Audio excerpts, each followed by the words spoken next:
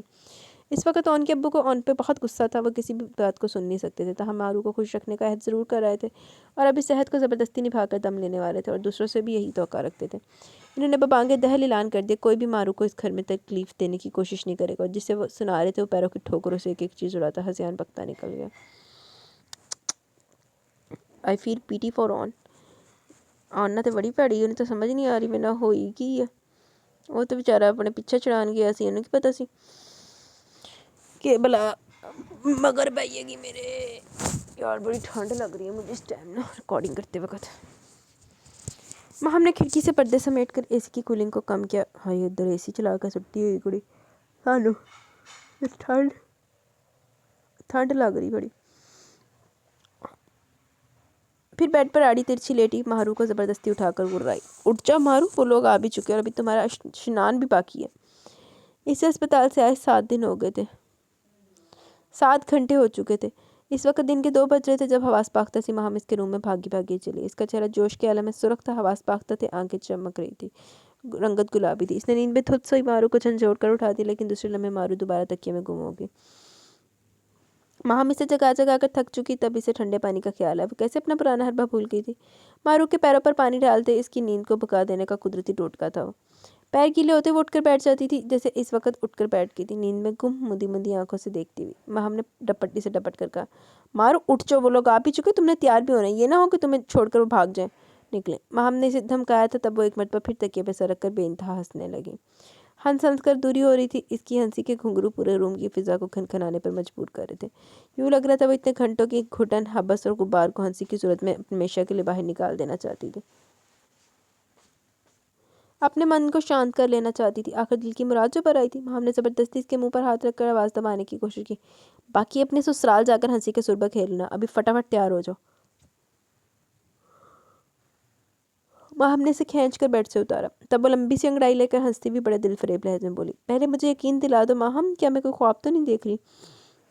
یہ 24 گھنٹوں کے اندر اندر میری زندگی میں کیا کیا نہیں ہو چکا، میری ذات بدل گئی، نام بدل گیا، زیست بدل گئی اور میں خود بھی بدل گئی۔ مجھے یقین کیوں نہیں آ رہا ماہم کہ خوابوں کی تعبیریں یوں بھی مل جاتی ہیں، محبتیں یوں بھی مل جاتی ہیں، عشق تکمیل کے مراحل تک بھی پہنچتا ہے، محبت کو وصل کی شب بھی نصیب ہوتی ہے۔ مجھے یقین نہیں آ رہا ماہم، بالکل نہیں آ رہا۔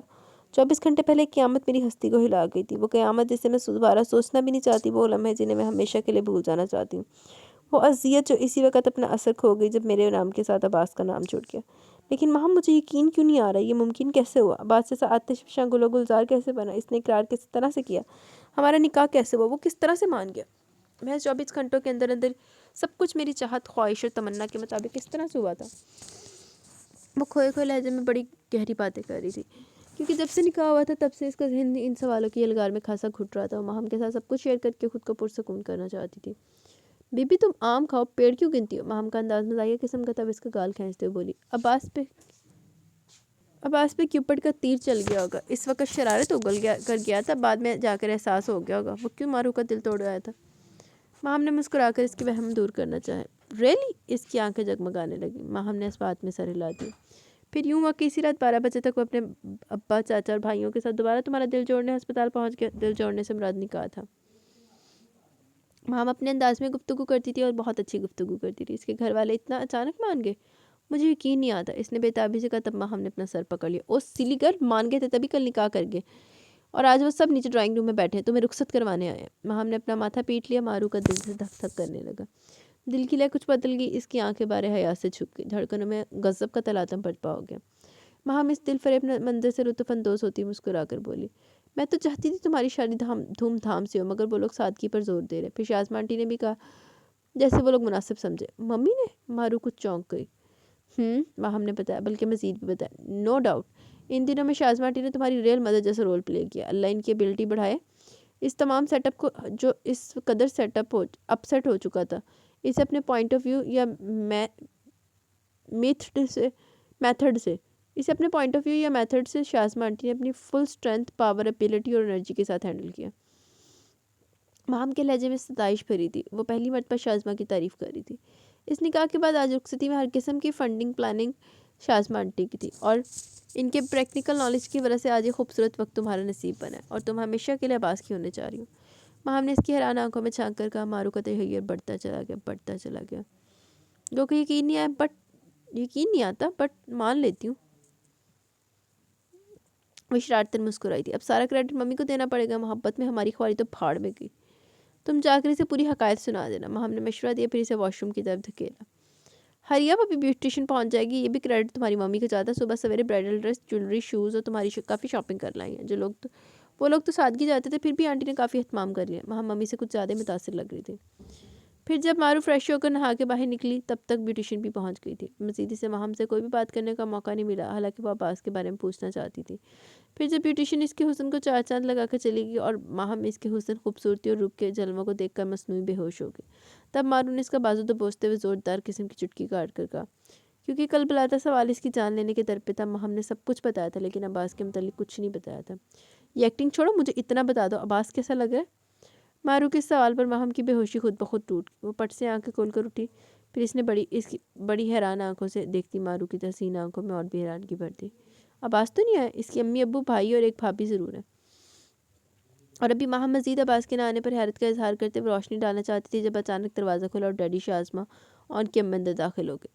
تب سارے سوال جواز اور وہم بھول کر مارو ڈیڈی کی کھلی باہوں میں سما گئی۔ وہ آج اپنی ڈیڈی سے رخصت ہو رہی تھی، کیونکہ ڈیڈی نے اس کے ساتھ بہت کم وقت گزارا تھا، بہت کم اپنی محبت سے نوازا تھا، پھر بھی اس نازک گھڑی میں اس کا دل بھر آیا۔ اس کے آنسو آنکھوں سے اتنی خاموشی سے ٹوٹ کر گرے تھے کہ کسی کو خبر بھی نہ ہو سکی، اور ان کی بھابھی نے اسے چادر اڑا دی۔ پھر وہ ڈیڈی کے بازوں کی زنجیر میں سر ٹکا کر روتی رہی۔ ڈیڈی کا ہاتھ اس کے سر پر کچھ دیر کے لیے ٹھہر گیا۔ ڈیڈی نے مارو کی پیشانی چومی تو یوں لگا تپتے صحرا میں ٹھنڈی میٹھی بوندیں ٹپ ٹپ گر رہی ہیں۔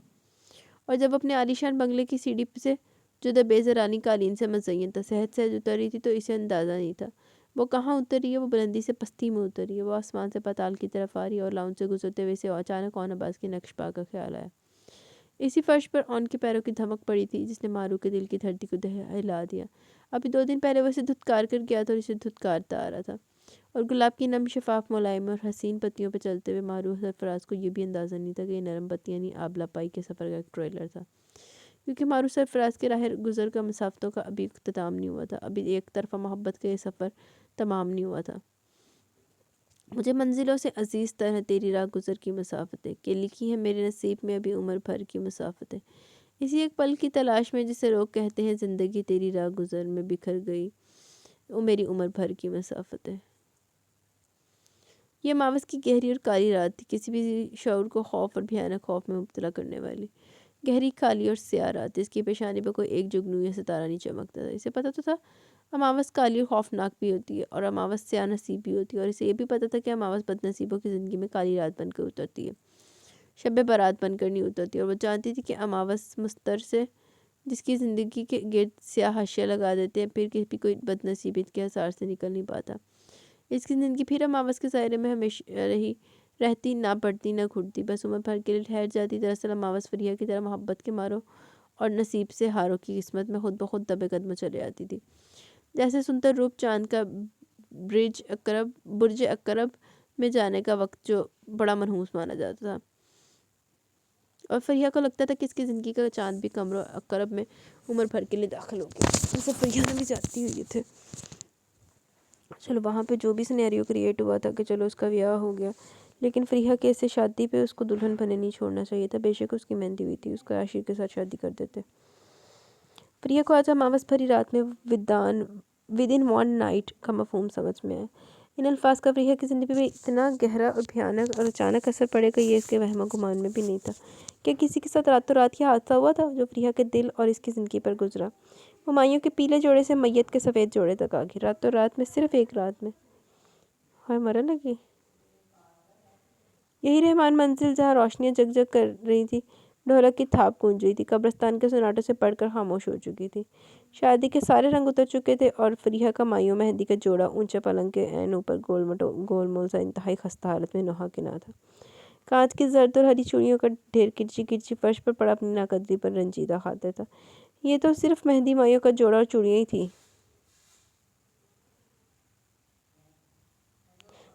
جنہیں اپنی ناقدری کا الگ سے صدمہ اٹھانا پڑا تھا۔ یہاں تو جیتے جاگتے انسان تک بے مول اور بے قیمت ہو چکے تھے۔ فریہ اپنی اس ذلت، توہین اور ناقدری کا رونا کسے دکھاتی؟ وہ اپنے ٹوٹے دل کے کانچ اٹھا اٹھا کر کس کی ہتھیلی پر رکھتی؟ اس کی وہ تایا جو اپنی ناموس، عزت اور خاندانی حشمت کو بچانے کی خاطر فریہ کے دل کا سودا کر آئے تھے، اس کی خوشی اور محبوب کی کسی اور کی جھولی میں ڈال آئے تھے۔ کیا اس کے جان سے پیارے تایا نے اچھا کیا تھا؟ وہ رات کی سیاہی سے پوچھ پوچھ کے تھک رہی تھی، رو رو کر نڈھال ہو رہی تھی، ٹوٹے خوابوں کے کانچ اٹھا اٹھا کر زخمی ہو رہی تھی۔ کیا وہ اماوس کی طرح بد نصیب تھی جو اس کی نصیب کا ستارہ گردش کرتا کرتا کسی اور کے نصیب کی پیشانی پر جگمگانے لگا، اور وہ ماہرو سرفراز آسمان کا چمکتا چاند اپنے تمام تر کر و فر اور غرور کے ساتھ اس کی ذات کا مکمل افتخار چھین کر بڑی شان، بڑی آن اور بڑی مہمان بن کر اسی رحمان منزل پہ جلوہ افروز ہو گیا۔ اس شبستان میں جسے فریہ کے لیے پور پور سجایا گیا، وہ خوبصورت خواب کا جو فریہ کے لیے خاص الخاص تیار کی گئی، اس سے کس ہوشیاری کے ساتھ ماہرو سرفراز نے قبضہ جما لیا۔ کوئی ایسا قابض بھی ہوتا ہے، کوئی ایسا بھی سنگ دل ہوتا ہے، اور فریہ نہ بول سکی تھی، نہ چیخ سکی تھی، نہ احتجاج کر سکی، جبکہ ماہرو سرفراز نے بڑی اعلیٰ پائی کی سازشوں اور منصوبوں اور چالوں کے ساتھ واویلا مچا کر عمر بھر کے لیے اون عباس کو اپنے دام میں کر لیا تھا۔ اور اس نے کتنی بڑی چال چلی تھی، انہی کے ہاتھوں انہی کا قتل عام کر دیا، اور خود بے گناہ بھی رہی اور مظلوم بھی۔ نہ پھانسی ہوئی، نہ دار پر چڑھی۔ جس طرح وہ فریہ سے اس کی زندگی کی، اس کی خوشی زبردستی چھین چکی تھی، اسی طرح فریہ چاہتی تھی کہ اپنے حسن جہاں سوز کے ہتھیاروں سے ایک نہ ایک دن اون عباس کو بھی پسپا کر دے گی، کیونکہ ماہرو سرفراز کے پاس اداؤں کے، حسن کے، چالوں کے تمام تر داؤ محفوظ تھے، وہ جو چاہتی استعمال میں لے آتی۔ اچھا جی، چل دیکھنے آندے کو زیادہ ہے کہ کی چکر ہے۔ اور ابھی جب چند گھنٹے پہلے وہ دلہن کا حسین روپ سجا کر اپنی ساس کے چلوں میں رحمان منزل کی راہداریوں میں سے گزر رہی تھی، تب بڑے سے حال میں موجود اون عباس بڑے حال کے اندرونی دروازے کی اندرونی طرف اپنے باپ پر اسی شدت کے ساتھ چلا رہا تھا جس شدت کے ساتھ وہ اس زبردستی کی نکاح کی رسم کے بعد چل رہا تھا۔ گم و غصے سے بے حال تھا، اور اس کے زہر میں بجھے الفاظ فریہ کے جلتے پلتے دل پر کسی پھوار کے مانند برس رہے تھے۔ آپ نے اپنی ضد پوری کر تو لی ہے ابو، اب اسے بھگتنا اتنا آسان نہیں ہوگا۔ اون عباس کو جیتنا اتنا آسان نہیں ہوگا۔ یہ ماہرو سرفراز کی بھول ہے کہ شاید رانہ چالوں سے انسان خریدے جا سکتے ہیں، اور شاید خریدے جا بھی سکتے ہیں، لیکن اون عباس کو خریدنا اتنا سہل نہیں ہے۔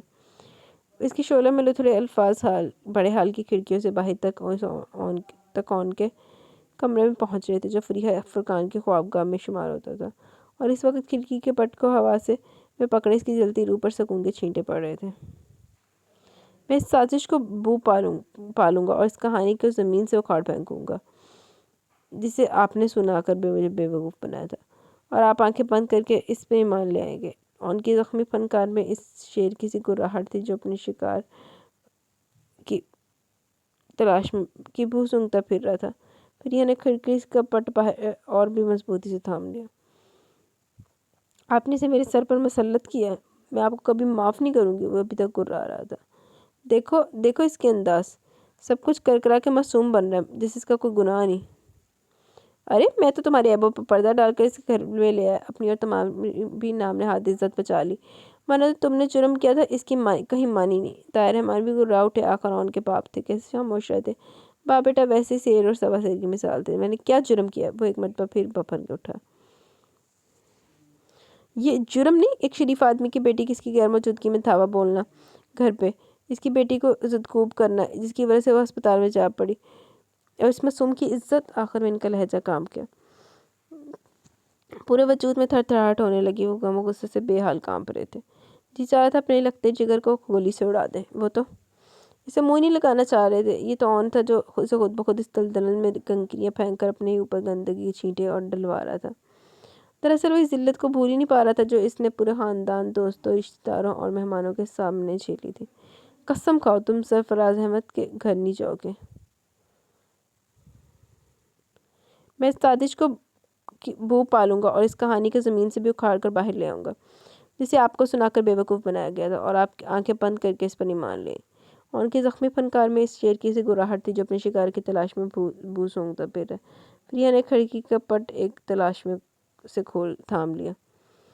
آپ نے اسے میرے سر پر مسلط کیا ہے، میں آپ کو کبھی معاف نہیں کروں گا، وہ ابھی تک گرا رہا تھا۔ دیکھو اس کے انداز، سب کچھ کرا کے معصوم بن رہا ہے جیسے اس کا کوئی گناہ نہیں۔ ارے میں تو تمہارے عیبوں پر پردہ ڈال کر اسے گھر لے آیا، اپنی اور تمہاری بھی نام نہاد عزت بچا لی، ورنہ جو تم نے جرم کیا کہیں معافی نہیں تھی۔ طاہر رحمان بھی گرا اٹھے، آخر اون کے باپ تھے، کیسے خاموش رہتے؟ باپ بیٹا ویسے بھی سیر اور سوا سیر کی فاصلہ مثال تھے۔ میں نے کیا جرم کیا تھا؟ ایک مرتبہ پھر بپر اٹھا۔ یہ جرم نہیں تھا، ایک شریف آدمی کے گھر پہ اس کی غیر موجودگی پہ دعویٰ بولنا، اس کی بیٹی کو زدکوب کرنا، اس کی برا سے وہ اسپتال میں جا پڑی اور اس کی معصوم کی موت۔ آخر میں اس کا لہجہ کانپ سا گیا، پورے وجود میں تھر تھراہٹ ہونے لگی۔ وہ غم و غصے سے بے حال کانپ رہے تھے۔ جی چاہ رہا تھا اپنی لگتے جگر کو گولی سے اڑا دیں۔ وہ تو اپنے اسے منہ ہی نہیں لگانا چاہ رہے تھے۔ وہ تو اون تھا جو خود بخود اسی دلدل میں کنکر پھینک کر اپنے اوپر گندی چیٹیں ڈلوا رہا تھا۔ دراصل وہ اس ذلت کو بھول ہی نہیں پا رہا تھا، وہ جو اس کے پورے خاندان، رشتہ داروں اور دوستوں اور مہمانوں کے سامنے جھیلی تھی۔ کھاؤ قسم کہ تم سرفراز احمد کے گھر نہیں گئے تھے، وہ لہو رنگ آنکھوں سے اسے گھور کر پوچھ رہے تھے۔ یہ ایسا مقام تھا جس پر اون چھوٹا پڑ سکتا تھا اور انکار بھی نہیں کر سکتا تھا۔ آپ غلط سمجھ رہے ہیں، آرام سے بیٹھ کر میری بات سن لیتے تو ان عذابوں میں نہ پڑتے۔ میں اس لیے نہیں گیا تھا وہاں، میں تو… اس کی وضاحت کا غلط طاہر رحمان نے ایک ہی دھاڑ میں گھونٹ دیا۔ تم گئے تھے یا نہیں؟ مجھے ہاں یا نہ میں جواب چاہیے، وہ غضبناک انداز میں چلائے۔ فریہ نے اپنے دل پر ہاتھ جا رکھا، جانے اون کیا جواب دے گا؟ اگر اس نے ہاں بول دیا تو… آپ نہیں سمجھ رہے ابو، کچھ سمجھ نہیں رہے۔ وہ میرے پیچھے خود پڑی تھی، آپ کچھ نہیں جانتے، مجھے موقع تو دے، کم از کم ایک موقع تو دے کہ میں آپ کو ساری بات بتا دوں گا۔ میں تو پورے دو ٹوک گفتگو کر کے مقابل کو دوسرا موقع ہی نہیں دیتا تھا بولنے کا۔ لمحہ بھر کے لیے ہکلا گیا، کیونکہ طاہر رحمان ایک پر تو پھر اس کی بات کاٹ کر چلا اٹھے۔ میں تم سے کچھ اور پوچھ رہا ہوں، تم کچھ اور بکواس کرتے ہو۔ مجھے بتاؤ تم سیٹھ سرفراز کے گھر گئے تھے یا نہیں؟ ان کی رگیں مارے تیش کے پھول کر نیلی ہو گئی۔ میں اسے روکنے کے لیے، اسے منع کرنے کے لیے اور اس کی بات کو اس کے باپ کو اس کے تمام کرتوت بتانے کے لیے گیا تھا۔ میرا مقصد اور کچھ نہیں تھا، باخدا میں سچ کہہ رہا ہوں۔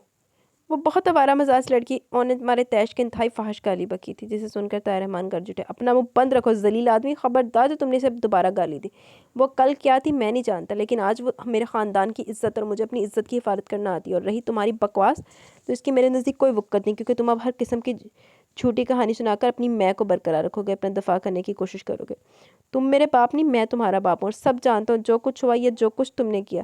تم میں ایسی غیرت ہوتی تو بار بار اس شرمناک قصے کو دوبارہ مت چھیڑتے، جس پہ میں نے مٹی ڈال دی تھی، جس ضلالت کو سیٹھ سرفراز نے دفن کر دیا تھا۔ اس کو اکھاڑنے سے پہلے 10 مرتبہ سوچتے، کیونکہ ہر دفعہ تمہارا ہی شرمناک کارنامہ کھل کے سامنے آنا تھا، اور میں تو منہ چھپاتا پھرتا اب تک اگر سیٹھ سرفراز میری التجا پر کان نہ دھرتے۔ وہ آنکھیں اور کان بند کر کے اپنی بات پر زور دیتے تھے، اپنی بات منواتے تھے، اپنی ضد پر قائم رہتے تھے، اور اپنی کہی بات کو حقیقت اور سچ تسلیم کرتے تھے۔ باقی سب ان کے سامنے جھوٹ، بکواس اور چربا تھا۔ یہ تو سیٹھ سرفراز کی مہربانی جو انہوں نے اپنی بیٹی کا نکاح تم جیسے کمینے کے ساتھ کر دیا، ورنہ تمہیں تو اس بدنامی کے بعد کوئی شریف خاندان اپنی بیٹی کا رشتہ نہ دیتا۔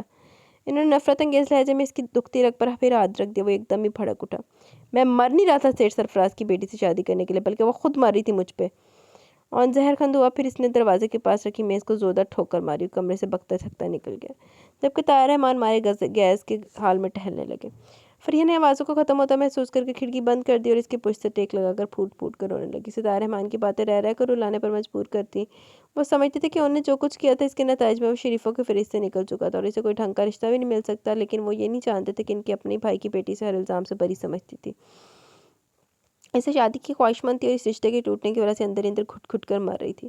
اگر اون برا تھا یا اس نے کچھ برا کیا تھا تو پھر سیٹھ سرفراز نے اپنی بیٹی کیوں اس کے ساتھ بیاہی؟ کوئی بھی اس پہلو پر نہیں سوچتا تھا، اور اون بقول ان سب کے کچھ غیر اخلاقی کام کر بھی چکا تھا، تو ان سب کو کیا تکلیف تھی؟ اور ان سب نے مل کر فریہ کو تختہ مشق کیوں بنایا؟ وہ اون کے اس کے ساتھ شادی ہو جانے دیتے، انہوں نے یہ شادی کیوں ختم کی تھی؟ آخر کیوں؟ کسی کو فریہ پر رحم نہیں آیا؟ اور کوئی جانتا یا نہ جانتا، فریہ تو جانتی تھی، اسی وقت سے جانتی تھی جب مارو نے رحمان پلازا میں اون کو دیکھا تو اس کی اسیر ہو گئی۔ پھر بار بار فریہ نے محسوس کیا وہ اس کے گھر میں اون کے لیے آئی تھی، اس کے گھر والوں سے اون کے لیے گھلتی ملتی تھی، وہ اپنا سکہ پہلے سے ہی جمانا چاہ رہی تھی، اور اس کے گھر والوں کو اپنے حسن اور دولت کے جال میں قید کر کے مٹھی میں کرنا چاہتی تھی۔ یہاں تو اس کی چالیں کامیاب ہو چکی تھی، پھر آگے اون تک رسائی کا مسئلہ تھا۔ اس کی زندگی میں داخل ہونے کے لیے پری پلاننگ کی ضرورت تھی، کیونکہ اتنا تو مارو بھی جان گئی ہوگی کہ بہت آسانی کے ساتھ وہ اون آباد جیسے مضبوط قلعے کو فتح نہیں کر سکتی۔ پھر اس نے پوری منصوبہ بندی کے سازی کے بعد اون کے باپ تک رسائی حاصل کی ہوگی، انہیں جھوٹ موٹ کے قصے سنا کر عام کر لیا ہوگا، اور یقیناً مارو ایسا کر سکتی تھی۔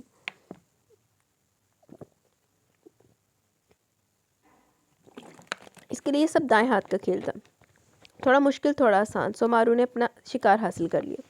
اس کے من کی مراد پر آ گئی، اسے وصل کی شب نصیب ہو گئی تھی، اور آج وہ مارو سرفراز فریہ کے حصے کی زمین پر اپنے خوابوں کو شیش محل بنا رہی تھی۔ وہ زندگی کی آخری سانس تک مارو کو معاف نہیں کر سکتی تھی، اور آج مارو کس قدر شانت ہوگی کیونکہ اس نے عمر بھر کے لیے تمام تر دکھ، کرب، ذلت، بے چینی، آنسو اور اضطراب فریحہ کی جھولی میں ڈال دیا تھا۔ لیکن کیا وہ فریحہ کے سپنوں کی سرزمین پر اپنے لیے محبت کی کوئی فصل کاشت کر پائے گی؟ کیا وہ فریحہ کے آنسو بد دعاؤں کے زیر اثر خوشگوار ازدواجی زندگی گزار پائے گی؟ اور کیا وہ حقیقت میں اونباس کی محبت حاصل کر پائے گی؟ شاید کبھی نہیں، کسی حال میں بھی نہیں، آخری سانس تک بھی نہیں۔ کیونکہ بیچ میں فریحہ فرقان کھڑی تھی، وہ ان دونوں کے درمیان ایک خلیج بن کر تن کر کھڑی تھی۔ وہ کبھی ان دونوں کے ایک نہیں ہونے دے گی، وہ یعنی فریحہ فرقان عمر بھر کے لیے ان دونوں کے بیچ اماوس کی رات بن کر کھڑی رہے گی۔ وہ ساری زندگی اونباس کے لیے ایک گلٹ کی صورت میں مجسم زندہ رہے گی، اسے احساس دلانے کے لیے، اسے کبھی حقیقی معنی میں خوش نہ ہونے دینے کے لیے، تاکہ وہ بھی زندگی کی آخری سانس تک جلے، زندگی کی آخری سانس تک سلگتا رہے۔ اگر فریحہ فرقان اپنی زندگی اونباس کے نام پر قربان کرنے کا فیصلہ کر چکی تھی، تو پھر اونباس کو بھی ساری عمر مارو سرفراز کا خوش نہیں رہنا تھا، کسی صورت نہیں رہنا تھا۔ پھر مارو سرفراز کو بھی فریحہ فرقان کی طرح جلنا اور سلگنا تھا۔ پھر مارو سرفراز کو بھی اس کی طرح تنہا زندگی گزارنا تھی۔ پھر مارو سرفراز بھی سہاگ رکھتے ہوئے بیوہ جیسی زندگی گزارے گی۔ فریحہ کا سایہ کبھی سے خوش نہیں رہنے دے گا، کیونکہ فریحہ کا سایہ اماوس کا سایہ تھا۔ اچھا جی، فریحہ بی بی سہیلی تو ڈین بن گئی، لیکن مارو نے بھی تو غلط کیتا، لیکن مارو تو کی قصور تو کچھ پتہ ہی نہیں ہے۔ سناٹا آج بھی نہیں ٹوٹا تھا، آج بھی اس روز کی طرح پورے گھر کو اپنی لپیٹ میں لے لیا۔ حالانکہ آج تو ان کے منگوہا کو گھر میں بیاہ کر لے آئے تھے، پھر بھی سکوت تھا کہ دلوں کے کرب سے عجیب سے کرب میں چکر پھیریاں دے رہا تھا۔ ہر طرف بے سکونی تھی، شاید اس لیے کہ اس کا اپنا دل بے چین سے خالی تھا، شاید اس لیے بھی کہ ان کی بیٹی کا دل بھی چین سے خالی تھا۔ اور کیا یہ فریحہ تھی، ان کی پڑھی لکھی فرمانبردار سنجیدہ مزاج نیک فطرت بیٹی؟ وہ تو اس وقت کوئی بدحال عمر رسیدہ عورت لگ رہی تھی، کوئی سودائی لگ رہی تھی۔ ان کے دل پر جیسے گھونسا پڑا، انہوں نے بے ساختہ فریحہ کو اپنے سینے میں بھیج لیا، اور وہ جو اس طرح تڑپ تڑپ کر رو رہی تھی، ماں کے سینے سے لگتے بالکل ساکت ہوگی، جیسے بجلی کے بٹن کو دبا دینے سے آواز بند ہو جاتی ہے، ایسے کسی چابی کی طرح گڑیا کی طرح خاموش اور ساکت ہو چکی تھی۔ فریحہ، یہ تم نے اپنی کیا حالت بنا رکھی ہے؟ وہ ماں تھی، اس کا دل تڑپ گیا۔ فریحہ نے آواز کی سمت گردن اٹھا کے خالی خالی نظروں سے دیکھا، پھر پھٹی پھٹی آواز میں بمشکل بولی، تو کیسی حالت بناؤں؟ جو کچھ میرے ساتھ ہوا، کیا خوش میں خوشی کی شادیانے بجاؤں؟ اس کی امی کا دل پھٹنے لگا، آنکھیں بہنے لگی، زبان سے اون کے لیے تنفر کا زہر گرنے لگا۔ دنیا ایک اون پر ختم نہیں ہو جاتی، وہ کمینہ تمہارے قابل ہی نہیں تھا۔ انہوں نے دل پر پتھر رکھ کر اون کو برا بھلا کہنا شروع کیا، ورنہ اون کو اب بھی دل کو الزام دینے پر راضی نہیں تھا۔ ان کے گزشتہ سارے خدشات وہمیں وسوسے مارو کی طرف سے تھے۔ انہیں لگتا تھا مارو کسی چال میں وہ ان کو ہتھیانا چاہتی ہے، ان کا دل ٹھیک ہی وسوسے پال رہا تھا۔ وہ سارے خدشے بے بنیاد نہیں تھے، ان کے سارے وہموں کا جواب آج مارو کی دلہنوں جیسا روپ دے تھا۔ تو وہ ان کے خدشات پر مہر لگا کر آج حوروں سا روپ لیے ان کے دلوں پر سانپ دوڑانے آ گئی تھی۔ تو مارو سرفراز کے اون کو ہمیشہ کے لیے اپنا بنا کر آ گئی تھی۔ لیلا ایک حقیقت کو تو تسلیم نہیں کرنا چاہتا تھا، کر ہی نہیں سکتا تھا۔ ان کا اون ایسا کمزور نہیں تھا جو کسی بھی مارو کے کسی چال کے ساتھ جیت جاتی۔ اور نام کی سلطنت کو اپنے نام کروا لینا کوئی اتنا سہل نہیں تھا، اور اس وقت فریحہ کو تسلی دیتے ہوئے اس کے چلتے دل کو پرسکون کرتے ہوئے یہی بات اسے سمجھا رہی تھی۔ دیکھ لینا، وہ 2 دن بھی نہیں ٹکے گی، جینا حرام ہو جائے گا اس کے یہاں۔ اون کے ساتھ نبھا کرنا ایسی نازک و اندام مہارانیوں کے بس کی بات نہیں، تم دیکھتی رہنا، جس طرح سے آئی ہے ویسے منٹوں میں چلی جائے گی۔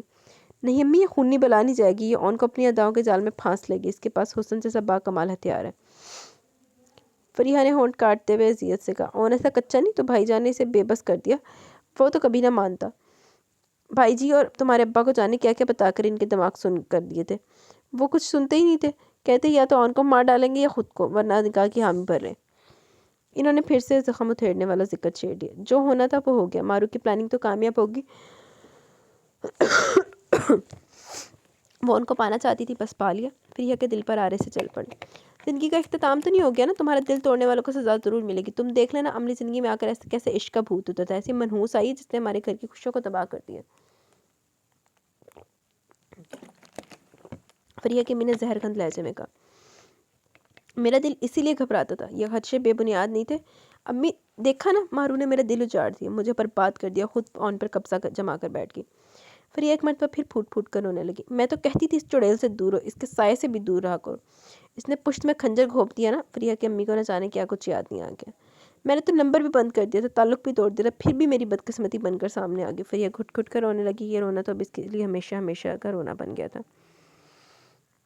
رات تیسرے پہر میں داخل ہوئی تھی، کھڑکی کے باہر لٹکی بیلوں سے موتیوں اور چنبیلی کی خوشبو آ رہی تھی۔ انتہائی معطر، خوبصورت اور حسین روم میں ادھر جانے والی مہک نے پورے روم کو مہکا دیا۔ رات کی رانی کا سحر سر چڑھ کے بول رہا تھا، اور اس وقت مارو جہاز سا اس بیڈ کے گراؤنڈ سے ٹیک لگا آنے والے سندر وقت کی آہٹوں کو سن رہی تھی۔ وہ حسین گھڑی جس کا انتظار دل میں میٹھا میٹھا درد جگاتا تھا، وہی دل نشین ساعتیں جس کی آمد کا چرچا پلکوں کو بارہا سے جھکا رہا تھا۔